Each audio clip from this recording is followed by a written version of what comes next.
Hi again then guys, and so we've got another version 2.0 updated tune for you today, and technically this is kind of more of a version 3.0 tune really, because I've done updated builds for the Lamborghini LP640 Chrome line and the Reventon, basically primarily to improve the handling, because the Lamborghinis aren't particularly quick anyway overall. They do have decent draft potential though, but the main issue with them is the same issue that the GT by Citroën has, and that is the high-speed lightness of the front end, which can very easily cause the car to slip out around corners.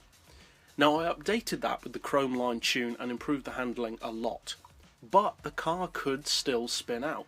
I'm happy to say that now, with this in effect version 3.0 tune, that is now, as far as I can tell, completely gone. The handling is now, as far as I'm concerned, perfect. Now, just so that this isn't just a handling updated tune, I've also done an update to the gearbox. So you've got two options now, which we'll get into in just a second, as far as how you want to set up the gearbox on your LP640, Chrome line, or LP670. So I've gone for racing soft tyres. For the suspension, we've got the ride height on 90, front and rear. You can go a little bit lower if you want to. I just personally prefer the look of it a little bit higher. Springs we've got on 1050 and 1575, the dampers to 4, anti-roll to 5, neutral camber and tow, which is a massive difference from before. We had to have the camber all the way up on 4. We'll come back to the gearbox in just a second. For the diff, and this is what's really made the big difference, you want your initial torque as high as possible, your rear torque as low as possible, and everything else as low as possible.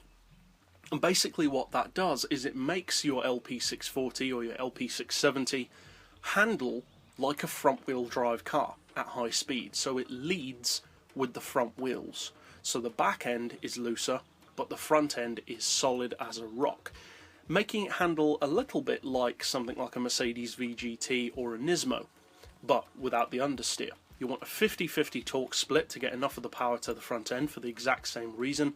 All of your power upgrades, of course, as always. I've chosen not to remove the rear wing on this SV, but that's kind of irrelevant really, and the full weight loss package. And finally, for the gearbox, as I said, slightly different to my updated Chrome line tune, this doesn't have as much draft potential as that tune. So if you need more draft potential, I'll put a link in the description to that updated tune, which does roughly the same speed as this, but it does it in 5th gear, whereas this does it in 6th. So it just depends really on what gearbox you prefer to use.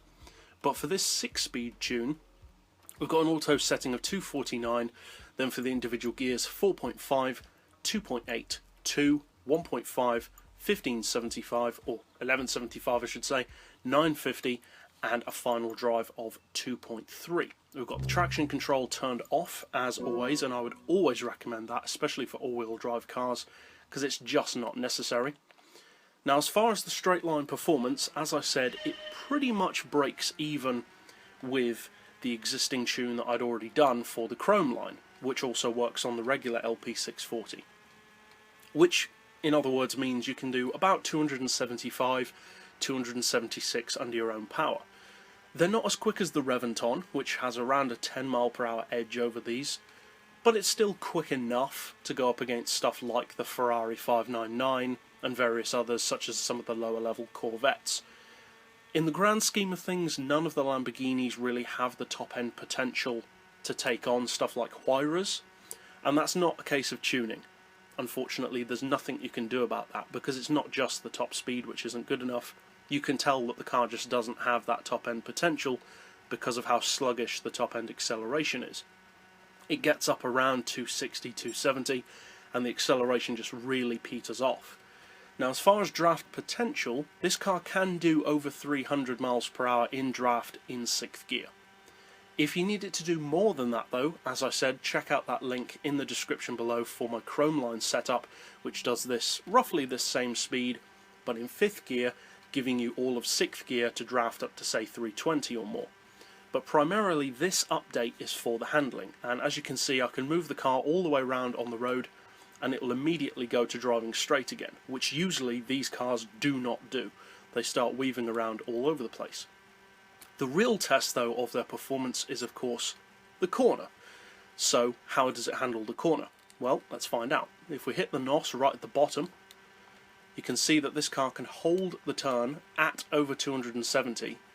It doesn't have any draft, of course, but the handling is perfect. There's not even a hint of oversteer to the car. It's not going to slide at all. It feels completely controlled. And usually you wouldn't be able to do this at all in an LP640 or an LP670. You can go right up to the top of the corner, you can move around on the road drastically, and as you can see, even with the slippage, it just falls straight back into line. So, if you decide to use this particular tune for the Lamborghini, which looks as though I lost control, but I deliberately did that. If you do decide to use this tune, I think you'll find that it is massively improved over my existing Chrome line tune. About as perfect as you'd want the handling to be honest. As you saw just then, you have to really overdo it for the car to spin out. And if you decide to use this updated tune, which incidentally works for the LP640, the Chrome line, the LP670 and the Reventon, but not the Gearbox, obviously I hope you find it fun and competitive, and it's obviously a lot more competitive. And if you are new to the channel and would like to keep up with various other tunes and builds like this, then be sure to hit subscribe down below. But for now, as always, thanks for watching.